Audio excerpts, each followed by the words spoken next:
نحمده ونصلي على رسوله الكريم اما بعد فاعوذ بالله من الشيطان الرجيم بسم الله الرحمن الرحيم رب اشرح لي صدري ويسر لي امري واحلل عقدة من لساني يفقهوا قولي. الاہلہ، اہلہ ہے لام سے ہے. اہلہ کا معنی ہوتا ہے کسی بات کو مشہور کر دینا. حلہ بمانے ہلال کا ظاہر ہونا. لوگ نئے چاند کو دیکھ کر ایک دوسرے کو بتاتے اور اس بات کو مشہور کر دیتے تھے. اہلہ ہلال کی جمع ہے. ہلال صرف نئے چاند یا پتلی شکل کے چاند کو کہتے ہیں، یعنی 26 تاریخ سے لے کر 3 تاریخ تک کا چاند جو بہت باریک ہو جاتا ہے اس کے لیے ہلال کا لفظ استعمال ہوتا ہے. 4 تاریخ سے 12 تک اور پھر 19 سے 26 تک قمر کہلاتا ہے، اور 13 سے 18 تک کا چاند بدر کہلاتا ہے. پھر ہے مواقیت. مواقیت اوقات مقرر کرنا. واو قاف تے سے ہے. وقت مقرر کرنے یا بتانے کا ذریعہ، یعنی چاند جو ہے یہ وقت مقرر کرنے کا یا وقت بتانے کا ایک آلہ ہے، ایک آسمانی کلاک ہے، گھڑی ہے. پھر نیا لفظ ہے آگے جا کر ثقفتموہم.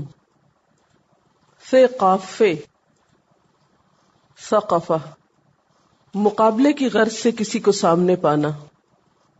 ٹھیک ہے، چلیے. یسألونک، وہ سوال کرتے ہیں آپ سے، ان بارے میں، الاہلہ چاندوں کے. اہلہ ہلال کی جمع ہے. ہلال پہلی رات کے چاند کو کہتے ہیں، مہینے کے شروع میں. لیکن عربوں کے ہاں عام طور پر ہلال کا لفظ ہر مہینے کی 2 پہلی اور 2 آخری رات جو ہیں ان کے چاند کے لیے ہلال استعمال ہوتا ہے، جو باریک والا چاند ہو جاتا ہے. باقی کو قمر کہتے تھے، فل مون کو بدر کہتے تھے. اگرچہ عربی میں ہر رات کا نام الگ ہے، لیکن بڑی ڈویژن یہی تھی. یعنی 4 راتیں، 2 آخری اور 2 پہلی ہلال ہو گئی، باقی قمر ہو گئی، اور فل مون بدر. تو لوگ آپ صلی اللہ علیہ وسلم سے پوچھتے تھے کس کے بارے میں؟ نئے چاند کے بارے میں. اسی لیے اہلہ لفظ آیا ہے. جیسے مثال کی جمع امثلہ ہوتا ہے نا، اسی ہلال کی جمع اہلہ. ایک چاند نہیں، ایک ہلال نہیں، بلکہ اہلہ چاندوں کے بارے میں. کیوں؟ اب وہ چاندوں سے مراد کیا ہے؟ 2 آخری راتیں، 2 پہلی راتیں. ان میں کیا ہوتا تھا؟ چاند بالکل باریک ہو کے آخری راتوں میں 1-2 راتیں غائب ہو جاتا تھا، بعض اوقات نظر ہی نہیں آتا تھا، اور پھر نیا نکل آتا تھا. آخری راتوں میں سویر سے تھوڑی دیر پہلے تک دیکھا جا سکتا ہے، اور پھر یکا کیا ہوتا ہے؟ مغرب کے قریب نظر آتا ہے. تو لوگوں کا تجسس یہ تھا کہ یہ کیا ہوتا ہے، یہ کیسے ہوتا ہے، یہ کیوں ہوتا ہے، اس کی کیا حکمت ہے. اب ہونا تو یہ چاہیے تھا کہ اللہ تعالیٰ پوری سائنس سمجھاتے. وہاں علم الہیئہ کہتے ہیں، یعنی افلاک کے اندر جو ستارے سیارے، ان کا گھٹنا بڑھنا، ان کی کمی بیشی، ان کا علم. لیکن اللہ تعالیٰ نے ساری ٹیکنیکلٹیز چھوڑ کے کام کی بات بتائی. اس سے کیا پتہ چلتا ہے کہ سوال کرنے والا سوال کیسا بھی کرے، جواب وہ ہونا چاہیے کہ جو اس کے فائدے میں جاتا ہو. کیونکہ بعض اوقات سوال کرنے والے کو خود بھی سمجھ نہیں آتی کہ اسے سوال کیسے کرنا چاہیے اور کیا کرنا چاہیے. اللہ تعالیٰ کی یہی تو مہربانی ہے کہ ہماری ایسی باتوں کو وہ ایک بہترین راہ دکھاتے ہیں. یسألونک عن الاہلہ، آپ سے پوچھتے ہیں چاند کے گھٹنے اور بڑھنے کے بارے میں، اور ان کے ہاں کچھ توہمات بھی پائے جاتے تھے اس کے بارے میں. مثلاً جن دنوں میں جن تاریخوں میں چاند بڑھتا تھا ان کو وہ خوش قسمتی کے دن سمجھتے تھے، اور جب چاند چھوٹا ہوتا تھا اس کو بدقسمتی کے دن تصور کرتے تھے. جیسے ہمارے ہاں بھی شاید اس طرح کا کوئی کانسیپٹ ہے. دیکھو، چڑھتے چاند میں شادی کرنا، اترتے میں نہیں. مراد ان کی کیا ہے اس توہم میں کہ اگر چڑھتے پہ کرو گے تو ترقی ہوگی، بلندی ہوگی قسمت میں، اور اگر گھٹتے چاند میں کرو گے تو نقصان کا اندیشہ. یہ محض ایک خوف توہم ہے، اس کی حقیقت کچھ بھی نہیں. ان لوگوں کے ہاں بھی برے شگون لیے جاتے تھے چاند کے بڑھنے گھٹنے سے. بعض تاریخوں کو سعد، بعض کو نحس سمجھتے تھے، اور ان کا خیال یہ بھی تھا کہ چاند کا بڑھنا اور گھٹنا انسانی صحت پہ اثر انداز ہوتا ہے. تو ان توہمات کا جواب ان کو رد کیے بغیر اس کی اصل وجہ بتا دی گئی کہ اللہ نے اس سیارے کو گھٹایا بڑھایا کیوں. اب دیکھیں نا، سورج بھی آسمان پر ہے لیکن جب وہ ڈوبتا تو پورا ڈوبتا، نکلتا تو پورا نکلتا، وہ گھٹتا بڑھتا ہمیں نظر نہیں آتا. تو اسی آسمان پہ چاند ہے لیکن اس کی شیپس اور اس کا چمکنا مختلف طرح سے ہے. تو ایسا کیوں ہوا؟ اور پھر آپ دیکھیں کہ جب ایسا ہو، چاند نیا نکلے تو کریں کیا، وہ بھی ساتھ بتا دیا گیا. احادیث سے ہمیں پتہ چلتا ہے کہ ایسے موقع پر دعا مانگنی چاہیے. مثلاً کون سی دعا؟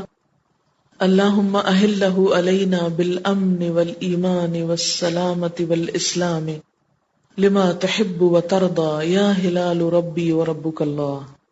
جب بھی کوئی شخص نیا ہلال دیکھے تو یہ دعا پڑھ دے. اسی طرح ایک اور حدیث سے پتہ چلتا ہے کہ آپ صلی اللہ علیہ وسلم کیا فرماتے تھے؟ ہلال خیر و رشد، ہلال خیر و رشد، 3 دفعہ. ہلال خیر و رشد معنی کیا ہے؟ خیر کا چاند چڑھے، ورشد اور رہنمائی بھلائی کا، ہدایت کا، یعنی اس میں ہم کوئی اچھے کام کر سکیں. یسألونک عن الاہلہ، یہ پوچھتے ہیں ہلالوں کے بارے میں کہ یہ کیا ہے.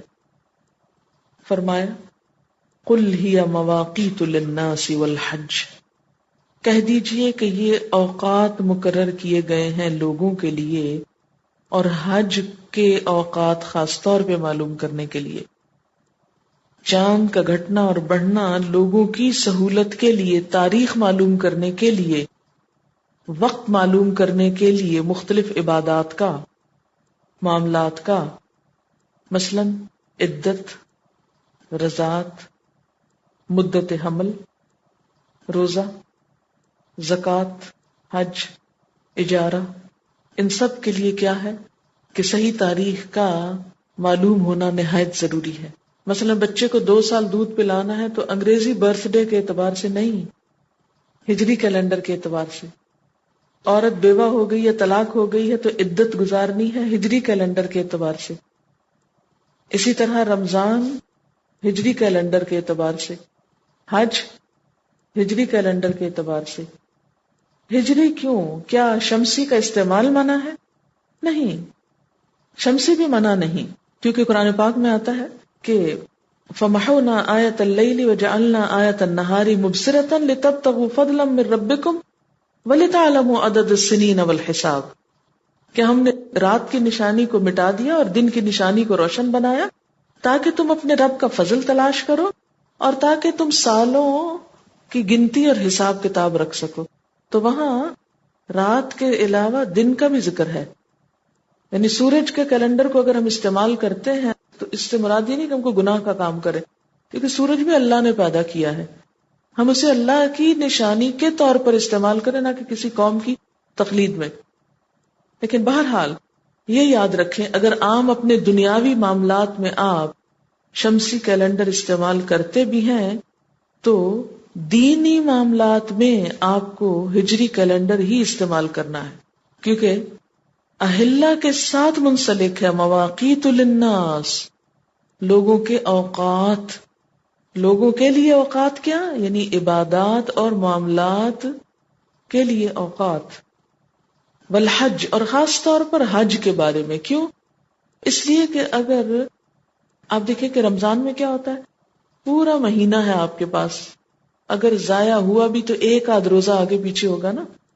لیکن حج تو ہوتا ہی ایک دن ہے، 9 ذی الحج کو. اگر آپ 9 ذی الحج کو زوال آفتاب کے بعد عرفات کے میدان میں نہیں ٹھہرے تو آپ کا حج ہوا ہی نہیں. وقوف عرفات جو ہے وہ 9 ہی کو ہوگی. اب اگر آپ چاند دیکھنے کا اہتمام نہیں کر رہے، 9 کی بجائے 10، 10 کی بجائے 8، کوئی اور تاریخ آپ جا کے سارا دن کھڑے رہیں تو آپ کا حج نہیں ہوگا. اس لیے اللہ تعالیٰ نے پرٹیکولرلی حج کا ذکر کیا چاند کے ساتھ، کہ حج کا وقت معلوم کرنے کے لیے اللہ نے یہ آفاقی کیلنڈر تم کو دیا ہے جو ہر شخص استعمال کر سکتا ہے. پھر اس طرح رمضان کے لیے بھی آپ نے فرمایا لا تصوموا حتى تروا الهلال ولا تفطروا حتى تروه فإن غم عليكم فاقدروا له، کہ مت روزہ رکھو جب تک ہلال نہ دیکھو، مت افطار کرو یعنی عید مت مناؤ جب تک کہ اس کو دیکھ نہ چکو، پھر اگر تم پہ بادل چھا جائیں تو پھر اس کا اندازہ کر لو، یعنی 29 کے بجائے 30 پورے کر کے پھر اسے کھول لو.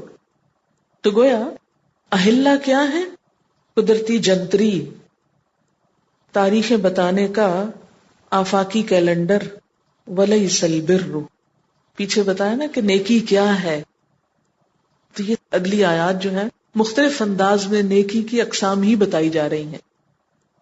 اور نیکی کی اقسام اس پارے میں کیوں بتائی جا رہی ہیں؟ کیونکہ امت وسط کا رول ادا کرنا ہے. امت وسط بننے کے لیے اپنے اعمال، اخلاق، عبادات کو درست کرنا ہے. اس لیے وہ ساری اقسام بتائی جا رہی ہیں کہ تمہیں کیا کچھ کرنا ہے. فرمایا وَلَيْسَ الْبِرُّ، اور یہ کوئی نیکی نہیں، بِأَن تَأْتُوا الْبُيُوتَ مِن ظُهُورِهَا، کہ تم گھروں میں ان کی پچھلی طرف سے آؤ. ظہور ظہر کو کہتے ہیں، پیٹھ کے لیے استعمال ہوتا ہے. گھروں میں ان کے پچھواڑے سے آنا کوئی نیکی کی بات نہیں. وَلَكِنَّ الْبِرَّ مَنِ اتَّقَىٰ، لیکن نیکی اس کی ہے جو تقویٰ کرے. یہاں عربوں کی ایک جاہلانہ رسم کا توڑ کیا جا رہا ہے. ان کے ہاں ہوتا یہ تھا کہ جب ایک شخص ایک دفعہ احرام پہن کے گھر سے نکل جاتا، کس کام کے لیے؟ حج کے ارادے سے، تو اگر کوئی بات راستے میں یاد آ جاتی یا کوئی ایسی بات ہوتی کہ واپسی کی ضرورت ہوتی تو پھر گھر کے دروازے سے نہیں آتے تھے، پچھلی طرف سے آتے تھے. یا بعض لوگوں میں یہ رواج تھا کہ حج کر کے جب واپس آتے تو دروازے سے داخل نہیں ہوتے تھے، پچھلی طرف سے گھر میں آتے تھے. فرمایا کہ یہ تو کوئی نیکی کا کام نہیں. اللہ کے ہاں نیکی ایسی بے معنی رسمیں نہیں. وَأْتُوا الْبُيُوتَ، اور آؤ گھروں کو، من ابوابها، ان کے دروازوں سے. مراد اس سے کیا ہے کہ ہر کام درست طریقے پر کرو، صحیح طور پر کرو. واتقوا اللہ، اور اللہ سے ڈرو. لعلکم تفلحون، تاکہ تم فلاح پا جاؤ، کامیاب ہو جاؤ. گویا کامیابی کا دار و مدار کس پر ہے؟ تقوی پر. بہت سے لوگ صرف ظاہری رسموں کی ادائیگی کو دینداری سمجھ لیتے ہیں، چند ریچولز کو ادا کرنا دین سمجھ لیتے ہیں، جبکہ دین کیا ہے؟ تقوی کا نام. وقاتلوا فی سبیل اللہ، اور نیکی کیا ہے؟ اللہ کی راہ میں جنگ کرنا. قتال، ایک ہوتا ہے جہاد، ایک ہے قتال. جہاد کا لفظ عام ہے، اس میں قتال بھی شامل ہے، لیکن یہاں بطور خاص قتال کی بات ہے، جنگ کرنے کی بات ہے. کہ نیکی صرف چند عبادات کی ادائیگی کا نام نہیں، بلکہ نیکی قتال کو بھی شامل کرتی ہے. جنگ کرنا بھی نیکی ہے جہاں ضرورت ہو، جہاد بھی نیکی ہے. مومن کو دین پر عمل کرنے کے ساتھ ساتھ دین کا مجاہد بھی بننا ہے، تبھی دین مکمل ہوگا. مکہ میں جب مسلمانوں کو بہت ستایا جا رہا تھا، سخت قسم کی پرسیکیوشن تھی، اور مسلمان چاہتے تھے کہ وہ بھی جواب دیں، تو اللہ تعالیٰ نے کیا فرمایا؟ کفوا ایدیکم، اپنے ہاتھ روک کے رکھو، کسی کو جواب نہیں دینا، جنگ نہیں کرنا. جب مدینہ میں آئے حالات بدلے تو حکم آیا اذن للذین یقاتلون بانہم ظلموا، جن لوگوں سے لڑائی کی جا رہی ہے انہیں اب جنگ کرنے کی اجازت ہے کیونکہ وہ ظلم کیے گئے.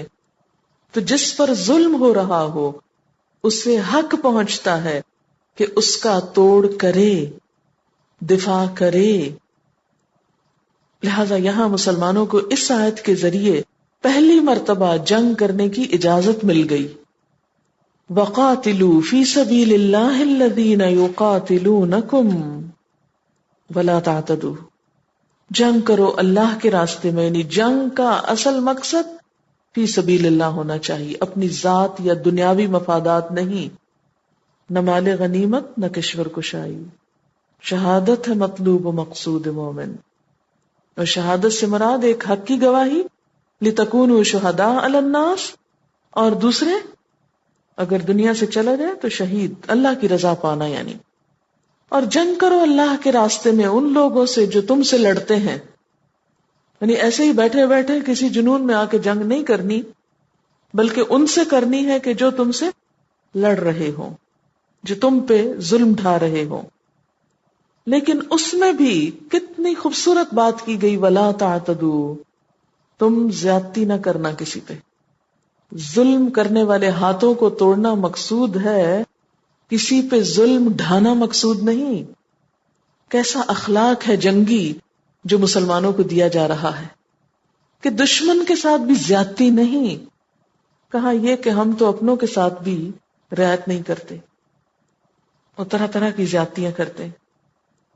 اور اسی میں آپ دیکھیں کہ ایک اور حدیث ہے، نہا رسول اللہ صلی اللہ علیہ وسلم عن قتل النساء والصبیان. نبی صلی اللہ علیہ وسلم نے عورتوں اور بچوں کے قتل کو منع کر دیا کہ یہ نہیں کر سکتے، یہ زیادتی میں ہے. ایک اور حدیث سے پتہ چلتا ہے کہ عبادت گزار درویشوں اور راہبوں پر بھی ہاتھ اٹھانے سے روکا ہے کہ جو تمہیں نہیں ستا رہے تم بھی ان کو مت کچھ کہو. جنگ میں اصل ہدف کون ہے؟ ظالم. مقصود کیا ہے؟ ظلم کا خاتمہ. یعنی ان لوگوں سے جنگ نہ کرو جو دین کا راستہ نہیں روکتے، اور نہ ہی لڑائی میں جاہلیت کے طریقے اختیار کرو. عورتوں، بوڑھوں، بچوں، زخمیوں پہ دست درازی مت کرو.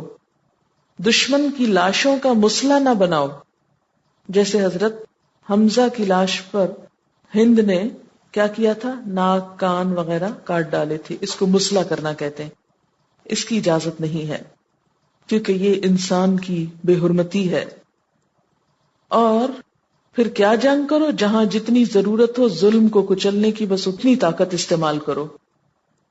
آپ نے درخت کاٹنے، جلانے اور جانوروں کو بغیر مصلحت کے مارنے سے منع فرمایا ہے.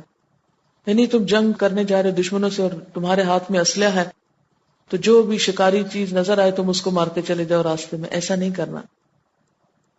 صحیح مسلم میں آتا ہے نبی صلی اللہ علیہ وسلم نے اپنے لشکر کو تاکید کرتے ہوئے فرمایا کہ خیانت، بدعہدی اور مسئلہ نہ کرنا، یعنی دشمن کو دھوکہ بھی نہیں اس طرح دینا، خیانت نہیں کرنا، جیسے معاہدہ کر کے صلح کا پھر اچانک حملہ نہیں کرنا. یعنی بچوں، عورتوں اور گرجوں میں مصروف عبادت گزار درویشوں کو قتل مت کرنا.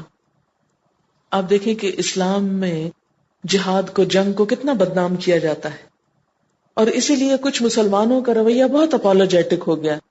وہ کہتے نہیں نہیں جنگ نہیں کرنی چاہیے، جنگ نہیں ہونی چاہیے، اور جہاں ضرورت ہو وہاں بھی وہ اس کو روکتے ہیں. یہ بات درست نہیں.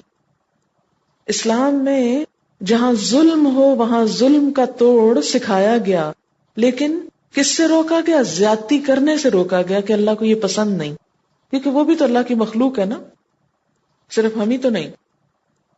اور دوسرا کہ اللہ کی خاطر ہو، اور پھر ان لوگوں سے کرو جو تم سے کر رہے ہیں.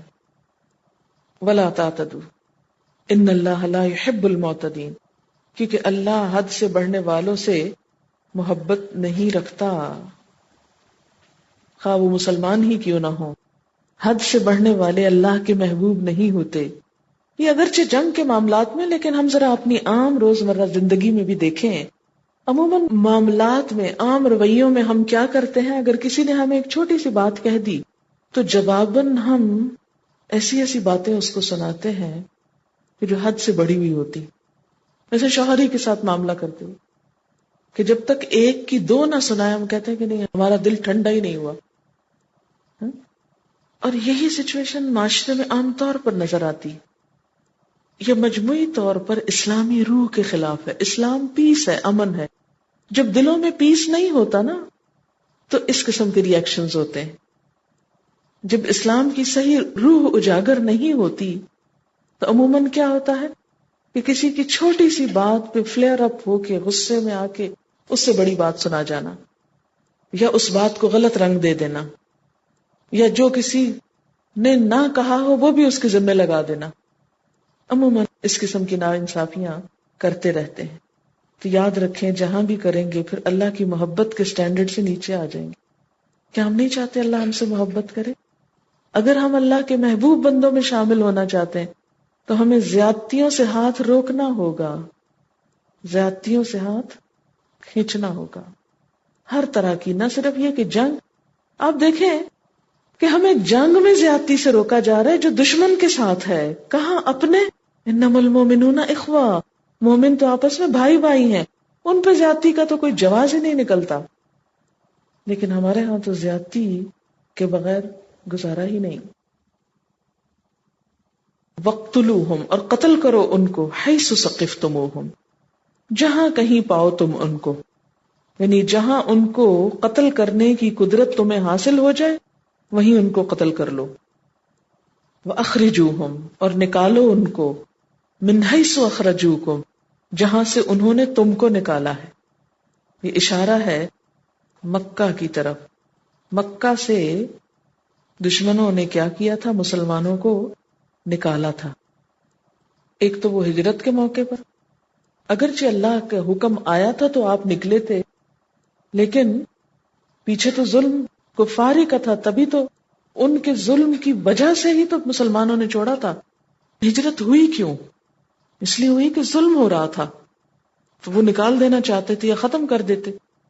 تو وَاقْتُلُوهُمْ حَيْثُ ثَقِفْتُمُوهُمْ، تو اب حکم کیا مسلمانوں کو؟ دیکھو انہوں نے تمہیں وہاں سے تمہارے گھر سے نکالا ہے. اور دوسری دفعہ کب ہوا؟ جب صلح حدیبیہ ہوئی. عمرہ کرنے گئے تھے اور انہوں نے عمرہ نہیں کرنے دیا اور ایک طرح سے نکال ہی دیا. اور فرمایا وَالْفِتْنَةُ أَشَدُّ مِنَ الْقَتْلِ، اور فتنہ قتل سے زیادہ سخت چیز ہے. فتنہ کیا ہے؟ فتنہ امتحان اور آزمائش کو کہتے ہیں. نعمت اور مصیبت بھی آزمائش ہوتی ہے کیونکہ اس میں بھی صبر اور شکر کا امتحان ہو رہا ہوتا ہے. فتنے کا لفظ جو ہے عربی زبان میں بہت وسعت رکھتا ہے، کئی معنوں میں استعمال ہوتا ہے. تو یہاں اس سے مراد کیا ہے کہ وَالْفِتْنَةُ أَشَدُّ مِنَ الْقَتْلِ، مسلمانوں کو ان کے گھروں سے نکالنا، انہیں عمرے کی اجازت نہ دینا، یہ سب کیا ہے؟ فتنے والی باتیں ہیں. تو مسلمانوں کو کیا کہا جا رہا ہے کہ تم ان سے جنگ کرو، کیونکہ فتنے کی روک تھام کے لیے جنگ ضروری ہے. فتنے کے انسداد کے لیے جنگ کرو، یعنی جنگ کرنا کوئی پسندیدہ چیز نہیں، لیکن فتنہ اس سے بھی بڑی چیز ہے. لہذا فتنہ روکنے کے لیے قتل جائز ہے. قتل ناپسندیدہ ہے لیکن فتنے کی روک تھام کے لیے جائز ہے. تو فتنے سے مراد یہاں کیا ہے؟ لوگوں کو اللہ کے دین سے روکنے کی کوئی کوشش یا پرسیکیوشن. وَلَا تُقَاتِلُوهُمْ، اور تم ان سے جنگ مت کرو. عِنْدَ الْمَسْجِدِ الْحَرَامِ، مسجد حرام کے نزدیک. حَتَّى يُقَاتِلُوكُمْ فِيهِ، یہاں تک کہ وہ جنگ کریں تم سے. یہاں پھر حدود بتا دی گئی کہ مسجد حرام کے پاس تم نے نہیں لڑنا، یعنی مکہ میں جنگ کی اجازت تو ہے لیکن مسجد حرام کے پاس نہیں. ہاں اگر وہ وہاں بھی تم سے لڑے تو پھر تم ہاتھ روک کے نہیں رکھو گے. فَإِنْ قَاتَلُوكُمْ فَاقْتُلُوهُمْ، پھر اگر وہ تمہیں قتل کریں تو تم بھی ان کو قتل کر سکتے ہو. اسی لیے جب مکہ فتح ہوا تو آپ صلی اللہ علیہ وسلم نے حکم دیا کہ جو ہتھیار سامنے لائے اس کو مارو، باقی سب کو چھوڑ دو. عام معافی تھی، صرف 4 لوگوں کو مارا گیا تھا. اسی طرح جنگ بدر کے قیدیوں میں سے 2 لوگوں کو مارا گیا تھا کہ جو فتنہ پرداز لوگ ہیں، جو امن عامہ میں خلل ڈالتے ہیں، جو اللہ کی مسجدوں کی حرمت پامال کرتے ہیں، ایسے لوگوں کو تم قتل کر سکتے ہو. پھر اگر وہ تم سے جنگ کرتے ہیں تم بھی ان کو مارو. کذالک جزاء الکافرین، اسی طرح ہے بدلہ کافروں کا، یعنی کفر اور شرک، فساد کے خاتمے کے لیے جہاد ناگزیر ہے. فَإِنِ انتہوا، پھر اگر وہ باز آ جائیں، رک جائیں، کس سے؟ شرک سے، جنگ سے. فَإِنَّ اللَّهَ غَفُورٌ رَحِيمٌ، تو بے شک اللہ تعالیٰ غفور الرحیم ہے. جیسے ابو سفیان کی مثال ہے کہ ساری زندگی مسلمانوں کے خلاف جنگ کی اور جنگوں کو لیڈ کیا، لیکن بالآخر مسلمان ہو گئے. اسی طرح اور بھی لوگ، اکرمہ بن ابی جہل کا واقعہ ہے. کئی ایک مکہ میں تو سینکڑوں لوگ اسی قسم کے تھے کہ جو شرک کرتے تھے، لیکن جب مسلمانوں کا ان پہ غلبہ ہو گیا تو وہ مسلمان ہو گئے. فرمایا ایسے لوگوں کے لیے پھر اللہ بھی غفور الرحیم ہے کہ جو اپنے شرک سے، کفر سے، ظلم سے باز آ جائیں. وقاتلوہم، اور جنگ کرو ان سے، حتی یہاں تک کہ لا تکون فتنۃ، فتنہ باقی نہ رہے. وَيَكُونَ الدِّينُ لِلَّهِ، اور ہو جائے دین اللہ کے لیے. یہاں جنگ کی دوسری قسم بتائی جا رہی. ایک کیا ہے؟ مدافعانہ، جو پیچھے گزر چکی، دفاع کرنا. مدافعانہ کیا ہے؟ ڈیفینسو وار. وہ کیا ہے کہ اگر کوئی آپ پہ حملہ آور ہوتا ہے تو آپ اپنے آپ کو ڈیفینڈ کریں. یہ پچھلی آیات جو ہیں یہ اسی پر ہے. قاتلوا فی سبیل اللہ الذین یقاتلونکم، جو تم سے جنگ کرتے ہیں تم بھی کیا کرو؟ تم ان سے کرو. ٹھیک ہے نا؟ تو یہ اصل میں کیا ہے؟ ڈیفینڈ کرنا. لیکن ڈیفینڈ کرتے ہوئے زیادتی نہیں کرنا، کیونکہ اللہ کو زیادتی پسند نہیں. پھر کیا فرمایا؟ کچھ اور طریقے بتا دی. وَاقْتُلُوهُمْ حَيْثُ ثَقِفْتُمُوهُمْ، جہاں پاؤ وہیں قتل کر سکتے ہو. لیکن یہ عام حالات میں نہیں کہ کوئی کافر کسی سڑک پہ جا رہا تو آپ کو قرآن میں لکھا ہے جہاں پاؤ ان کو قتل کر دو. نہیں، یہ حالات جنگ کی بات ہے کہ جنگ کے دوران، میدان جنگ میں، جہاں جو جس حال میں ملے اسے مار سکتے. وَأَخْرِجُوهُمْ مِنْ حَيْثُ أَخْرَجُوكُمْ، اور تم بھی انہیں وہاں سے نکال سکتے جہاں سے انہوں نے تمہیں نکال دیا ہے. وَالْفِتْنَةُ أَشَدُّ مِنَ الْقَتْلِ، اور فتنہ قتل سے بھی زیادہ سخت چیز ہے کہ فتنے کا سدباب ضروری ہے. اور حد بتا دی کہ مسجد حرام کے قریب نہیں قتل کر سکتے. ہاں اگر وہ وہاں کرتے ہیں تو وہاں بھی کر سکتے ہو. کذالک جزاء الکافرین، یہ بدلہ ہے کافروں کے لیے ان کے ظلم زیادتی کا. ہاں فإن انتہوا، پھر اگر وہ باز آ جائیں، پھر اگر وہ رک جائیں. فإن اللہ غفور الرحیم، تو بے شک اللہ تعالیٰ بھی بخشنے والا مہربان ہے. وقاتلوہم حتی لا تکون فتنۃ، اور اس کی مثال کیا ہے؟ فتح مکہ. فتح مکہ کیسے؟ آپ دیکھیں جنگ بدر میں وہ آئے تھے ڈیفینسو وار، احد میں وہ آئے ڈیفینسو وار، احزاب میں وہ آئے ڈیفینسو وار. لیکن فتح مکہ میں وہ نہیں آئے تھے، وہ تو گھروں میں بیٹھے ہوئے تھے. اور آپ نے کیا کیا؟ خاموشی سے جا کے دبوچ لیا اور بغیر کسی بڑے خون خرابے کے اس جگہ کو ہمیشہ کے لیے امن کا گھر بنا دیا. کیا یہ نہیں ہونا چاہیے تھا؟ کیا دشمنوں کو ہمیشہ کے لیے فتنہ فساد کرنے کے لیے چھوڑ دیا جانا چاہیے تھا؟ نہیں. تو اس لیے دونوں قسم کی جنگ ہوتی ہے. وَيَكُونَ الدِّينُ لِلَّهِ، اور جنگ کا مقصود کیا ہے؟ دین اللہ کے لیے ہو جائے، شرک کا خاتمہ ہو جائے، ظلم موقوف ہو جائے، شرک کا خاتمہ ہو جائے، دین اللہ کے لیے ہو جائے. اور اسی لیے تو اقبال نے کہا تھا شہادت ہے مطلوب و مقصود مومن، نہ مال غنیمت نہ کشور کشائی. مسلمان مال کے لیے نہیں لڑتا، جھنڈے لگانے کے لیے نہیں لڑتا. شہادت ہے مطلوب و مقصود مومن، وَيَكُونَ الدِّينُ لِلَّهِ کے لیے لڑتا ہے کہ دین اللہ کے لیے ہو جائے. لوگوں کو ایسے ظالموں سے نجات ملے جو انہیں خدا کی طرف جانے سے روکتے ہیں. فَإِنِ انتہوا، پھر اگر وہ باز آ جائیں. کس سے باز آ جائیں؟ فتنے سے باز آ جائیں، ظلم سے باز آ جائیں. فَلَا عُدْوَانَ، تو کوئی زیادتی نہیں. إِلَّا عَلَى الظَّالِمِينَ، ہاں ظالموں پر، صرف ظالموں پر زیادتی ہوگی. ظالم کون؟ ایسے شر پسند کہ جو لوگوں کا جینا حرام کر دیں، اشتہاری مجرم جن کو آپ کہہ سکتے ہیں. فتح مکہ کے موقع پہ عام معافی تھی، لیکن 4 آدمیوں کو قتل کروایا گیا تھا. یہ 4 اشتہاری مجرم تھے. ان میں سے ایک عبداللہ بن قتل تھا جو 3 ایسے جرائم میں ملوث تھا جن کی سزا اسلام میں قتل ہے. 3 جرائم کیا تھے؟ کہ وہ اسلام سے پھر گیا تھا، مرتد ہو گیا تھا. نمبر 2، اس نے خون ناحق کیا تھا. نمبر 3، آپ صلی اللہ علیہ وسلم کی حجب کرتا تھا، توہین رسالت کرتا تھا. چنانچہ انس بن مالک فرماتے ہیں کہ فتح مکہ کے دن آپ صلی اللہ علیہ وسلم سر پر خود پہنے ہوئے مکہ میں داخل ہوئے جب آپ نے سر سے وہ خود اتار کر رکھا تو ایک شخص کہنے لگا یا رسول اللہ صلی اللہ علیہ وسلم، عبداللہ بن قتل کعبہ کا پردہ پکڑے ہوئے لٹک رہا ہے، آپ نے فرمایا اسے قتل کر دو۔ اب آپ کہیں گے اچھا آپ نے قتل کرا دیا، ایک جان مروا دی، اس نے بھی تو کسی کو مارا تھا، وہ بھی تو ایک شر پسندی کر رہا تھا، حج کر رہا تھا۔ ایک شخص جو اسلام کا پیغام لے کر آ رہا ہے وہ اس کی کیا کر رہا تھا؟ برائیاں کر رہا تھا، اس کے خلاف پروپیگنڈا کر رہا تھا۔ ایسے لوگ لوگوں کو اللہ کے دین سے روکتے ہیں، مفسد ہیں، ان کو پکڑا ہی جانا چاہیے۔ مرتد بھی ہو گیا تھا، فتنہ فساد پھیلا رہا تھا۔ انشاءاللہ آگے بھی ہم جنگوں کے بارے میں پڑھیں گے اور اس الزام کا بھی جائزہ لیں گے جو مسلمانوں پہ لگتا ہے کہ جی تلوار کے زور سے مسلمانوں نے ملک فتح کیے۔ تو ہم دیکھیں گے کہ کافروں نے مسلمانوں پر جو ظلم و ستم کیا اس میں جتنا خون بہایا، اب یہ ہے کہ جو کچھ وہ ظلم ڈھا رہے ہیں اس کے مقابلے میں آج کی اس دنیا میں بھی مسلمان کہاں کسی پہ ظلم ڈھا رہے ہیں؟ کوئی کمپیریزن کر دیں کہ جتنا ظلم مسلمانوں پہ ڈھایا جا رہا ہے اس کے جواب میں مسلمان کہاں یہ کچھ دوسرے لوگوں کے ساتھ کر رہے ہیں؟ کہیں بھی نہیں۔ ٹھیک ہے، اس میں کسی حد تک مسلمانوں نے کئی جگہ ایسے کام کیے ہیں کہ انہیں بدنام کرنے کا موقع مل گیا، لیکن زیادہ تر یہ میڈیا کا پروپیگنڈا ہے۔ اب اس کا جواب یہ نہیں کہ وہ کہیں ہاں ہاں تم مجرم، ہم کہیں نہ ہم مجرم نہیں، اس سے نہیں کام چلے گا۔ ہمیں اپنے کردار اور اپنے اعمال اور اپنے محاذ اور اپنے سرحدوں کو مضبوط کرنے کی ضرورت ہے کہ کام کر کے دکھائیں، ہم کچھ محنت کریں، ہمارا ہر شخص کچھ نہ کچھ کرنے لگے۔ صرف چھٹی منا کے ہم جہاد نہیں کر سکتے، چھٹی کے تصور کو ختم کر کے ہر شخص محنت کرے، پہلے سے بھی زیادہ محنت کرے۔ اللہ تعالیٰ کسی قوم کی حالت نہیں بدلتا جب تک انسان خود نہ بدلے۔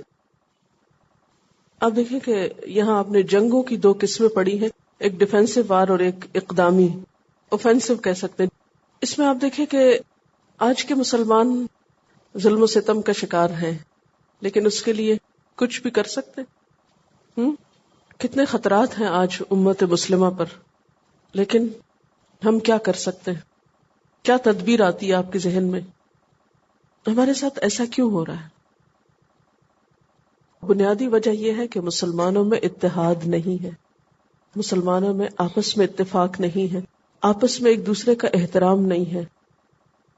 جب ہم اپنے کھانے پینے کے لیے ان ممالک سے قرضہ لیتے ہیں، ان کے آگے ہاتھ پھیلاتے ہیں، ان کے سکوں کے محتاج ہیں، تو ہماری عزت نفس تو کوئی باقی نہیں رہی۔ تو جس قوم کے اندر عزت نفس نہیں ہوتی پھر وہ اپنا دفاع کہاں سے کر سکتی؟ دین کے نام پر ہی فرقہ واریت بہت بڑھ گئی، موت کا خوف بہت بڑھ گیا، اور اس وجہ سے موت کا خوف ہمارے پاس کچھ ہے جو نہیں آگے دکھانے کو۔ تو اس موقع پر میں سمجھتی ہوں کہ ہم میں سے ہر ایک کو سنجیدگی کے ساتھ، اخلاص کے ساتھ اپنے آپ کو کھنگالنے کی ضرورت ہے۔ میں کیا کر رہی؟ میرا رول کیا ہے؟ میں کہاں کھڑی؟ مجھ میں امانت کتنی؟ مجھ میں دیانت کتنی؟ میرا ایمان کہاں ہے؟ میرا اللہ کے ساتھ اخلاص کہاں ہے؟ میرے دل میں میرے اپنے بہن بھائیوں کا احترام کتنا ہے؟ دیکھیں نا، جب ہم اپنے خون کے رشتوں کا احترام نہیں کرتے، ایک گھر کی مثال لے لیجئے، ایک چھوٹا سا یونٹ، مثلاً آپ میں سے جو بچیاں، آپ کی بہنیں یا بھائی ہیں گھر میں، اب مجھے یہ بتائیے کہ ان کے ساتھ ہمارا محبت کا رشتہ کتنا ہے؟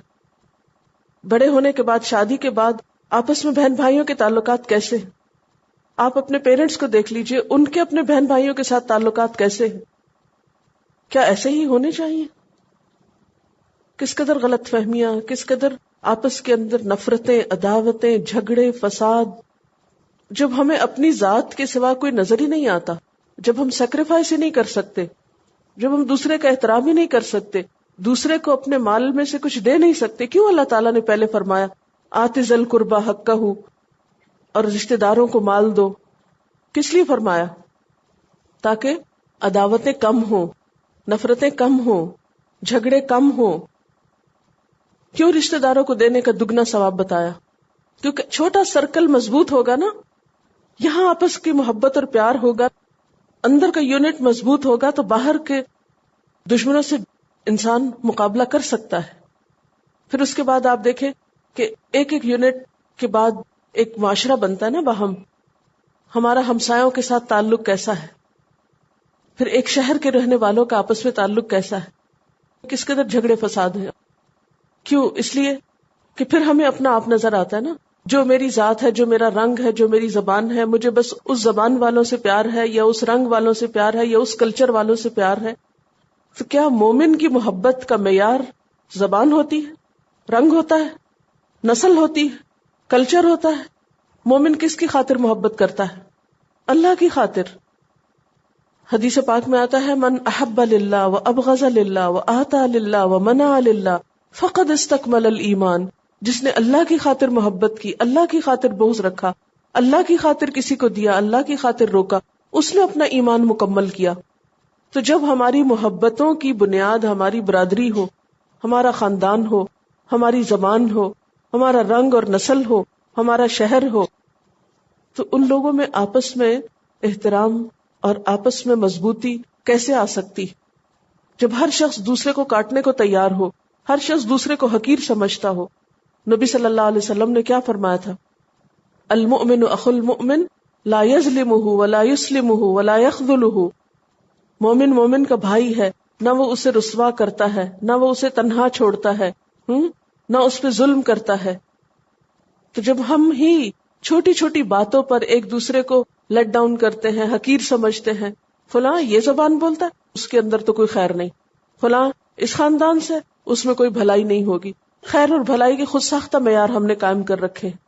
تو جب آپس میں ہم لڑنے جھگڑنے والے ہوں گے، آپس میں ہماری عداوتیں ہوں گی، تو باہر کے دشمنوں کو آنے کی ضرورت بھی کیا ہے؟ ہم تو خود ہی ایک دوسرے کے لیے کافی ہیں مارنے کو.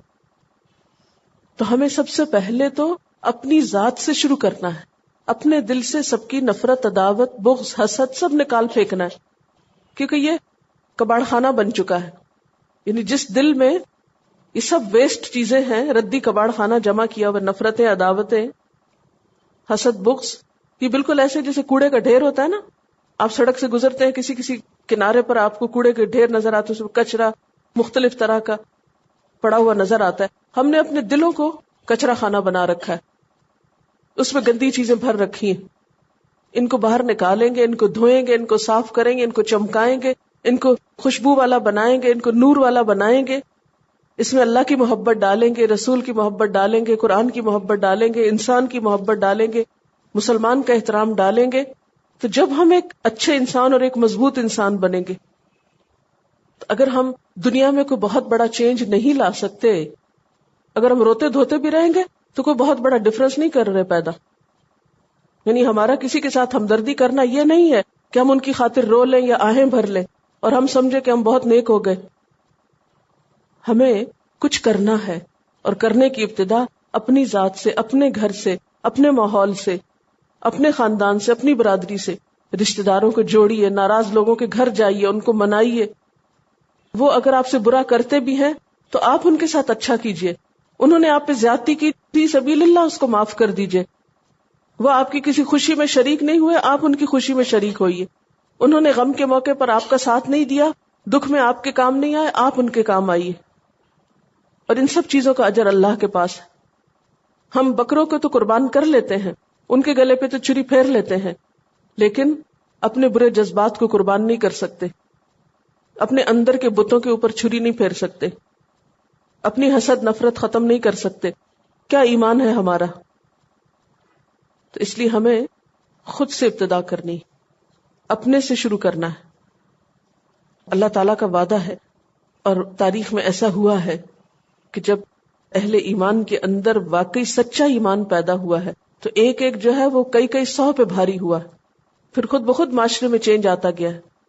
پھر دشمنوں کے دل میں ایسے مسلمانوں کا روب پڑا ہے، وہ ان سے خوف کھاتے تھے. ہم سے تو کوئی خوف نہیں کھاتا. ہماری زندگی بے مقصد ہے، ہماری زندگی میں کوئی ٹارگٹ نہیں، ہم محنت کرنا نہیں جانتے. ہم کس بات پہ پریشان ہیں؟ ہم کون سے دین کی خدمت کی بات کرتے ہیں؟ جب ہماری ساری زندگی بڑی روٹین میں گزر رہی ہے. خود سے لڑیے. باہر جنگ کرنے سے پہلے اندر سے جنگ کیجیے. تو جو اپنے اندر جنگ کر لیتا ہے نا، خود سے لڑ سکتا ہے، پھر وہ پوری دنیا کے مقابلے میں بہادر ہو جاتا ہے. کسی چیز کی بے عزتی محسوس نہ کرے، کسی چیز سے نہ ڈرے، کسی کی باتوں میں نہ آئے، سب روٹھے رشتہ داروں کو منائے، سب بہن بھائیوں سے معافی مانگے آپس میں. الفاظ کی وضاحت. نیا لفظ ہے آگے جا کر تہلکہ. تہلکہ، ہے لام کاف، ہلاکا سے ہے، کسی چیز کا اپنے پاس سے جاتے رہنا، خواہ وہ دوسروں کے پاس موجود ہو، کسی چیز میں خرابی پیدا ہونا. پھر تہلکہ کا معنی عذاب، موت، فقر. پھر ہے آیت 196 میں احصرتم، ہے سوادرے اس کا روٹ ہے روکنا، رکاوٹ ڈالنا. اسی سے لفظ حصار ہے. آپ نے کبھی لفظ سنا ہوگا حصار. حصار باندھ لیا، کیا معنی ہوتا ہے؟ ارد گرد ایک گھیرا، رکاوٹ. تو یہ ظاہری اور باطنی دونوں طرح کی رکاوٹ کے متعلق بولا جاتا ہے، جیسے دشمن کا آڑے آ کر روک دینا یا مرض وغیرہ کی وجہ سے رک جانا. پھر ہدی ہے دالیے، ہدیون، ہدیتن کی جمع ہے. ہدیہ اردو میں استعمال ہوتا ہے نا، کس کے لیے؟ تحفے کے لیے. تو قربانی کا وہ جانور جو ذبح کے لیے بیت اللہ کی طرف بھیجا جائے اس کو ہدی بولتے ہیں، کیونکہ وہ بھی ایک طرح سے تحفہ ہوتا ہے نا. پھر ہے تحلقو، ہے لام قاف، حلق ہوتا ہے بال صاف کرانا، منڈوانا. پھر محلہ، ہے لام لام، کسی مقام پر اترنے کی جگہ. پھر نسک ہے نون سین کاف، نسیکہ کی جمع، قربانی کا وہ جانور جو تقرب اللہ کے لیے قربان کیا جائے. تو اب نسیکہ اور ہدی میں فرق کیا ہے دونوں قربانی کے جانور، لیکن ہدی وہ ہوتا ہے جو بیت اللہ کی طرف بھیجی جائے اور نسیکہ کہیں بھی ہو سکتی. ٹھیک ہے، چلیے. پھر فرمایا الشہر الحرام بالشہر الحرام، ماہ حرام بدلے ماہ حرام کے. اس کا کیا مطلب ہے؟ عربوں کے ہاں حضرت ابراہیم علیہ السلام کے دور سے ہی کچھ مہینے ایسے تھے کہ جن میں جنگ نہیں ہو سکتی تھی، کیونکہ قافلوں کو حج اور عمرہ پرفارم کرنے کے لیے آنا جانا پڑتا تھا. اب اس کا حل کیا نکالا گیا کہ کیا کیا جائے؟ ہوا یہ کہ اس میں ذیقعد، ذوالحج، محرم اور عمرے کے لیے رجب کا مہینہ خاص کر دیا گیا. ان کو ماہ حرام قرار دیا گیا. ذیقعد، ذوالحج، محرم. ذیقعد سے لے کر محرم تک حج کے لیے قافلے آتے اور جاتے تھے اور رجب میں عمرہ ہوتا تھا. تو ان مہینوں میں جنگ بند تھی. لیکن عربوں کے ہاں ایک قاعدہ یہ بھی بن چکا تھا کہ جب وہ حرام مہینے میں جنگ کرنا چاہتے تو اپنی مرضی پوری کرنے کے لیے کہتے چلو اس مہینے کو حلال کر لیتے ہیں اور حلال مہینے کو حرام بنا لیں گے. اس لیے وہ ان مہینوں میں بھی جنگ کرتے. اب مسلمانوں کے ذہن میں خیال آیا کہ پھر ہم کیا کریں، ہمیں تو حرمت کا پاس رکھنا ہے. تو مسلمانوں کو سکھایا گیا کہ اگر وہ ان مہینوں میں بھی تم سے لڑے تو تمہیں بھی اجازت ہے کہ ان مہینوں میں لڑ لو. یہاں رخصت دے دی گئی، رعایت دے دی گئی. والحرمات قصاص، اور حرمتوں کا بھی بدلہ لیا جائے گا. کس کی حرمتوں کا؟ قافلوں کی، یعنی جو قافلوں کو لوٹیں گے ان سے بدلہ لیا جائے گا. اب آپ دیکھیں کہ قصاص اور ظلم میں فرق ہے. قصاص کیا ہے؟ جو جیسا کرے اس کے ساتھ ویسا ہی کر لیا جائے. اور ظلم کیا ہے؟ کہ کسی کی بات بری لگے تو جواب میں مذاق اڑایا جائے، گالی گلوچ کی جائے، زیادتی کی جائے. اور تیسری شکل عفو درگزر کی ہے کہ بری لگے بھی تو معاف کر دیا جائے. بدلہ بھی جائز ہے، عفو بھی جائز ہے، لیکن ظلم جائز نہیں. تو یہاں پر میں والحرمات قصاص، بدلہ لے سکتے ہو حرمتوں کا. فمن اعتدى علیکم، جو تم پر زیادتی کرے فاعتدوا علیہ، تو تم بھی اس کا بدلہ لو. زیادتی کرو نہیں یہاں ہوگا، لفظی ترجمہ تو اگرچہ زیادتی ہے لیکن جواباً اتنا حملہ کر سکتے ہو. بمثل ما اعتدى علیکم، اتنا ہی جتنا اس نے تم پہ زیادتی کی. واتقوا اللہ، اور ڈرو اللہ سے. واعلموا، اور جان لو. ان اللہ مع المتقین، کہ اللہ تقوی کرنے والوں کے ساتھ ہے. اللہ کی مدد متقی لوگوں کے ساتھ ہی ہوگی. پھر فرمایا وَأَنفِقُوا فِي سَبِيلِ اللَّهِ، اللہ کی راہ میں خرچ کرو. یہ بھی اقسام البر میں سے ہے، اور خاص طور پر جب دین کے دفاع کا موقع ہو تو اس میں اپنا مال بھی لگاؤ. مال کو صرف ذاتی فائدے کے لیے خرچ کرنا ناپسندیدہ ہے. یعنی ذاتی فائدوں کے لیے مال خرچ کیا جا سکتا ہے، لیکن صرف ذاتی فائدے، صرف اپنی ذات، تو یہ انسان کے لیے نقصان کا سبب ہو سکتا ہے. اسی لیے فرمایا وَأَنفِقُوا فِي سَبِيلِ اللَّهِ وَلَا تُلْقُوا بِأَيْدِيكُمْ إِلَى التَّهْلُكَةِ، اور مت ڈالو اپنے ہاتھوں سے اپنے آپ کو ہلاکت میں. تو مراد اس سے کیا ہے کہ ہلاکت کہاں ہے؟ اللہ کی راہ میں نہ دینا بھی ہلاکت کا سبب ہے. حد سے زیادہ خرچ کرنا بھی ہلاکت کا سبب ہے، اسراف. جہاد نہ کرنا بھی، یہ جہاد کے لیے خرچ نہ کرنا بھی ہلاکت ہے. وَأَحْسِنُوا، اور احسان کیا کرو، یعنی خرچ کرتے وقت دوسرے کو اس کے حق سے زیادہ دیا کرو. ان اللہ یحب المحسنین، بے شک اللہ محبت رکھتا ہے محسنین سے. پیچھے کیا فرمایا؟ معتدین سے محبت نہیں رکھتے، یہاں پر میں محسنین سے محبت رکھتے ہیں کہ جو حق سے زیادہ دینے والے ہوں، نہ کہ زیادتی کرنے والے. وَأَتِمُّوا الْحَجَّ وَالْعُمْرَةَ لِلَّهِ، اور نیکی کی قسم کیا ہے؟ حج اور عمرہ اللہ کے لیے کیا کرو اور پورا کیا کرو. ایک ایک لفظ کے اندر کئی باتیں چھپی ہوئی ہیں. اتمو، پورا کرو، تمام کرو. اس سے معنی کیا کہ جو شخص حج اور عمرے کی نیت کر لے اسے وہ پورا کرنا پڑے گا. نہ کر سکے تو کفارہ دینا ہوگا اور قضا بھی دینی ہوگی. جیسے نماز آپ نہیں پڑھ رہے، نفل تو نہیں پڑھ رہے، لیکن اگر آپ نے شروع کر کے توڑ دیا تو آپ کو دوبارہ وہ پڑھنی پڑے گی، اس کی قضا دینی پڑے گی. بات یہ ہے کہ عربوں کے ہاں حج ایک میلہ بن گیا تھا. حج کیا تھا؟ ایک تجارتی میلہ. اس کی کوئی روح باقی نہیں رہی تھی. اتنا تو نہیں، لیکن کافی حد تک ہمارے ہاں بھی یہ بس ایک اکٹھ بھیڑ ہی ہو گئی ہے. وہ مقاصد نہیں پورے ہو رہے جو حج کے اصل میں ہیں. تو اہل عرب کو احساس دلایا کہ جو مسلمان ہو گئے ہو، اب تمہارا طرز عمل مختلف ہونا چاہیے. تمہیں للہ، اللہ کے لیے حج کرنا چاہیے پوری روحانیت کے ساتھ. اور اسی طرح عمرہ کو بھی. فَإِنْ أَحْسِرْتُمْ، پھر اگر تم گھیر لیے جاؤ، یعنی حج پہ نہ جا سکو، احرام پہن کے گھر سے نکل کے رستے میں روک لیے گئے، اب کیا کریں؟ گھر آ جائیں، آنا ہی پڑے گا، اور تو کچھ نہیں حال. یہ اس دور میں سمجھنے کے لیے بات بتا رہی ہوں، اور تو کوئی رکاوٹ نہیں ہوتی. یا یہ ہے کہ خدا نہ خواستہ کسی کا جہاز وہاں جانے کی بجائے کہیں اور اتار لیا جائے، تو حکم تو معلوم ہونا چاہیے نا، کہ پھر کریں کیا؟ اب ایسی کوئی رکاوٹ آ گئی، گھیر لیے گئے، تو اب کیا؟ فَمَسْتَيْسَرَ مِنَ الْهَدِيِ، تو جو میسر آئے قربانی میں سے، یعنی قربانی دے دو.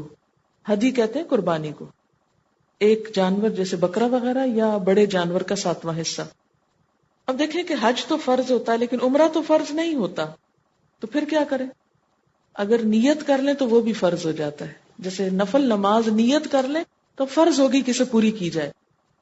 یہ نہیں کہ مثلا آپ نے نفل شروع کیے، ایک رکعت پڑھی تو آپ کہیں، کوئی آ گیا تو آپ کہیں اچھا چلو توڑو نماز، چھوڑو پڑے، نفل ہی تھے نا، خیر ہے اب کیا پڑھنے. ایسے نہیں کر سکتے آپ کو پورے کرنے ہیں. یا ابھی کر لیں، اگر توڑ بیٹھے کسی وجہ سے تو دوبارہ پڑھ لیں. اسی طرح عمرہ نفل ہے، لیکن اگر آپ نے احرام پہن لیا اور نکل گئے اور روک لیے گئے تو فرض ہے، اب اس کی قضا دینی ہوگی. اس کی دلیل کیا ہے؟ نبی صلی اللہ علیہ وسلم جب صلح حدیبیہ کے سال عمرہ نہ کر سکے تو اگلے سال انہوں نے عمرۃ القضاء کیا. اسی لیے احرام باندھتے ہوئے یہ نیت کر لی جانی چاہیے کہ وہ محلی من الارض حیث تحتبسنی، کہ میرا حلال ہونا وہاں ہوگا جہاں مجھے روک لیا جائے، یعنی جہاں مجھے روک لیا جائے گا وہاں سے میں حلال ہو جاؤں گا. ولا تحلقوا رؤوسکم حتی یبلغ الہدی محلہ، اور مت منڈواؤ اپنے سروں کو یہاں تک کہ قربانی اپنی حلال گاہ کو پہنچ جائے. اس سے ایک اور بات پتہ چلتی، قربانی واپس آ کے نہیں کرنی آپ نے، یا اپنے گھر میں نہیں قربانی یہ ہو سکتی. یہ قربانی کہاں ہوگی؟ خود نہیں جا سکے قربانی کے جانور بھیجو، وہاں جا کے کرواؤ، یعنی ان جانوروں کو آگے بھیج دو. اب آج کے دور میں تو جانور جہاز پہ ساتھ نہیں لے جائیں، تو پھر کیا ہوتا ہے؟ وہیں پر آپ کسی کو ٹیلی فون کر سکتے ہیں، کسی کمپنی کو کہہ سکتے ہیں کہ یہ ہم پیسے ڈرافٹ بھیج رہے ہیں، ہمارے حصے کو، جیسے شرکت الراجحی ہے، وہ لوگوں سے پیسے لے کے قربانیاں ان کی کر دیتے ہیں، تو وہ وہاں قربانی کرا دیں مینا کے اندر. یہ ریچول ہے نا، اس لیے پابندی کہ وہیں قربانی ہو. وَلَا تَحْلِقُوا رُؤُوسَكُمْ حَتَّى يَبْلُغَ الْهَدْيُ مَحِلَّهُ، اور سر نہیں منڈوانا اس وقت تک جب تک کہ قربانی ہو نہ جائے، اپنی جگہ نہ پہنچ جائے. پھر کیا ہے؟ فمن کان منکم مریضا، جو کوئی بیمار ہو جائے، او بہ ازم من رأسہ، یا اس کے سر میں کوئی تکلیف ہو جائے کہ سر منڈوا ہی نہیں سکتا، کوئی زخم ہو گیا، چوٹ لگ گئی، پھٹ گیا، تو اب کیا کرے؟ ففدیۃ من صیام، روزے سے فدیہ دے، او صدقۃ، یا صدقہ کرے، او نسک، یا قربانی کرے۔ اب یہاں تو قرآن میں کوئی نہیں لکھا ہوا کہ کتنے روزے رکھے، اب ذرا عمل کریں قرآن پہ خود ہی۔ لوگ کہتے ہیں حدیث دین میں اختلاف پیدا کرتی، کہتے ہیں نا، میں نے تو بہت دفعہ یہ بات سنی، لوگ کہتے ہیں اگر سب لوگ صرف قرآن کو پڑھیں تو کوئی اختلاف نہیں ہوگا، اختلاف شروع ہوتا ہے جب لوگ اپنے اپنے مسئلے نکالتے ہیں۔ ہاں اپنے اپنے نکالیں تو ہوتا ہے، لیکن اگر سب لوگ سنت کے مطابق چیز لے لیں تو نہیں ہوتا۔ مثلاً اب آپ نے روزے رکھنے ہیں، آپ چھوڑیں حدیث کو ایک طرف رکھیں، اب سب ذرا بتائیں کتنے رکھنے چاہیے، کیا اگر ہر ایک کا جواب الگ الگ نہ ہو تو اختلاف ہوا یا نہیں؟ یہ تو زیادہ اختلاف کا سبب ہے۔ تو اسلام کے بہت سے احکامات نبی صلی اللہ علیہ وسلم نے ان کا حل پیش کر دیا کہ یہ لو، اس طرح کر لو، جھگڑا ختم ہو گیا۔ کیونکہ قرآن میں بھی آتا نا وَإِن تَنَازَعْتُمْ فِي شَيْءٍ فَرُدُّوهُ إِلَى اللَّهِ وَالرَّسُولِ، اگر جھگڑا ہو جائے کسی چیز میں تو اللہ اور رسول کی طرف لوٹا دو، تیسرا کسی اور کا نام نہیں لیا گیا کہ کسی اور کی طرف لوٹاؤ، یعنی دین کے معاملات میں، دنیا نہیں، دین کے معاملات میں، عبادات وغیرہ میں۔ ہاں کچھ چیزیں ایسی ہیں کہ جہاں انہوں نے بھی خاموشی اختیار کی، پھر ہم پہ چھوڑ دیا، اچھا اب دیکھتے ہیں کیا ہوتا ہے۔ یہی چیزیں ہمارا ٹیسٹ ہے، ان میں اجتہاد ہوگا، اس اختلاف کو برداشت کرنا ہوگا تاکہ دین میں ایک وسعت آئے، خوبصورتی آئے۔ اور اسی ٹیسٹ میں ہم لوگ ناکام ہو رہے ہیں۔ کیا ہم سب مسلمان جو مثلاً اس شہر میں رہتے ہیں، مسلمان نہیں، سب کلمہ پڑھتے ہیں نا، سب کہتے ہیں اشہد ان لا الہ الا اللہ اشہد ان محمد عبدہ ورسول، اگر ویسے نہ بھی کہیں تو اذان میں سنتے ہیں نا روز، اس کا جواب دیتے ہیں نا، اس کا جواب کیا ہے؟ اشہد ان لا الہ الا اللہ کا، اشہد ان لا الہ الا اللہ، سب کو جواب میں یہ کہنا پڑتا ہے۔ پھر کیا وجہ ہے کہ آپس میں نفرتیں ہیں؟ سب نماز پڑھتے ہیں نا، کدھر منہ کرتے ہیں؟ سب ادھر ہی منہ کرتے ہیں، پھر اختلاف کیوں ہے؟ مخالفت کیوں؟ اختلاف تو ہوگا، مخالفت کیوں ہے؟ اختلاف کیا ہے؟ مثلاً ایک اگلی صف میں کھڑا ہے، ایک پچھلی میں کھڑا ہے، ایک دائیں کھڑا ہے، ایک بائیں، لیکن مخالفت کیا ہے کہ اگلے والے پچھلوں کو برا کہیں، پچھلے والے اگلوں کو کہیں، دائیں والے بائیں کو، بائیں والے مشرق اور مغرب کی طرف کھینچیں۔ فَلِلَّهِ الْمَشْرِقُ وَالْمَغْرِبُ، یہ کوئی بڑی بات نہیں ہے۔ ہاں؟ بات یہ ہے کہ یہ ہماری آزمائش ہے، امتحان ہے کہ یہ چھوٹے چھوٹے فقہی مسلکوں کے اختلاف گوارا کر لیں، جو کرنا چاہتا ہے اسے کرنے دیں، اس کی ٹانگ نہ کھینچے، اس کو اپنے اوپر لا کے ادھر ہی پکا کرنے کی کوشش نہ کریں کہ نہیں جب تک تم یہ نہیں کرو گے تو تم تو مسلمان نہیں۔ یہ جو کفر کے فتوے لگ رہے ہیں نا، یہ انہی چیزوں پہ لگ رہے ہیں۔ کیا اللہ یہ نہیں کر سکتا تھا کہ جن چیزوں میں اجتہادی اختلاف ہے ان میں بھی ایک ورڈکٹ، ایک قانون دے دیتا، یہ کر لو؟ کر سکتا تھا نا، لیکن اس نے نہیں کیا، اس لیے کہ اگر ہر چیز میں قانون بنا دیا جائے، چلنا دھوبر ہو جائے۔ اگر سڑک کے اوپر ہر ایک گاڑی کے لیے لائنیں کھینچ دی جائیں کہ بس اس باریک لائن کے اندر تم نے رہنا، دیکھیں کتنی مشکل ہو جائے ڈرائیونگ۔ اگر آپ کو کہیں چلنے کے لیے ایک لکیر کھینچ دی جائے کہ اس لکیر کے فقیر بن جاؤ، بس اس کے اوپر ہی پاؤں رکھنا ہے تو آپ گرنے لگ جائیں، مصیبت ہو جائے چلنا۔ تو اللہ تعالیٰ نے ہمیں بہت سی چیزوں میں ذرا سہولت دے دی کہ چلو کچھ یہ کر لیں، کچھ وہ کر لیں، وسعت رکھ دی۔ اب جیسے نماز کے اوقات میں کتنی وسعت ہے، فجر کا وقت ایسا تو نہیں کہ 5 منٹ کے اندر شروع اور 5 میں ختم، نہیں، ظہر کا وقت کتنا لمبا وقت ہوتا ہے۔ اب کوئی شخص اگر پہلے وقت میں پڑھ رہا ہے اور دوسرا دوسرے میں، تو دونوں ایک دوسرے سے لڑنے کھڑے ہو جائیں، لڑنا چاہیے ان کو؟ نہیں، یہ وسعت تو اللہ نے خود رکھی ہے، تو جو وسعتیں اللہ نے رکھ دی ان کو رکھو اور ان کی بنا پر مت جھگڑو۔ تو میں یہاں یہ بتانا ہی چاہ رہی تھی کہ اگر ہر کوئی خود فیصلہ کرنے لگے کہ کتنے روزے رکھیں، کتنا صدقہ دیں، کتنی قربانیاں کریں، تو نہیں ہم فیصلہ کر سکتے۔ لہٰذا ہمیں کہاں دیکھنا ہوگا؟ نبی صلی اللہ علیہ وسلم کی طرف کہ آپ نے کیا فرمایا۔ حدیث میں وضاحت ہے، 3 روزے، 6 مسکینوں کا کھانا، آدھا سا گندم، سا کہتے پیمانہ ہے گندم۔ روزوں کے علاوہ دوسرے 2 فدیوں میں کچھ اختلاف ہے۔ بعض کے خیال میں مکہ میں، یعنی مکہ کے اندر، اور بعض کے نزدیک کیا ہے، کسی بھی جگہ ہو سکتے ہیں۔ اچھا چلیے، من صیامن، روزہ کتنا؟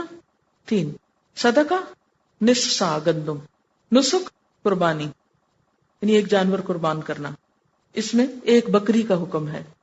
فَإِذَا أَمِنْتُمْ، پھر جب تم امن میں آ جاؤ، فَمَن تَمَتَّعَ بِالْعُمْرَةِ إِلَى الْحَجِّ، تو جو فائدہ اٹھانا چاہے عمرے کا حج تک، یعنی عمرہ اور حج ایک سفر میں کرنا چاہے، فَمَسْتَيْسَرَ مِنَ الْحَدْيِ، تو جو میسر آئے قربانی میں سے وہ کر لے، یعنی حج پر قربانی کرنی ہوگی، لیکن کون سے حج پر؟ حج تمتع پر۔ یاد رکھیں حج تمتع اور قران میں قربانی ہے، افراد میں قربانی واجب نہیں۔ اب آپ کہیں کہ وہ کیا ہوتا ہے، وہی کیوں نہ کر لیں؟ وہ آپ نہیں کر سکتے، وہ مکہ والے کیا کرتے ہیں۔ جی، فَمَن لَّمْ يَجِدْ فَصِيَامُ ثَلَاثَةِ أَيَّامٍ، تو جس کو اب قربانی نہ ملے وہ کیا کرے؟ دے ہی نہیں سکتا، غریب آدمی ہے، میسر ہی نہیں، 3 روزے رکھ لے۔ فی الحج، حج کے دنوں میں۔ یہ کون سے ایام حج؟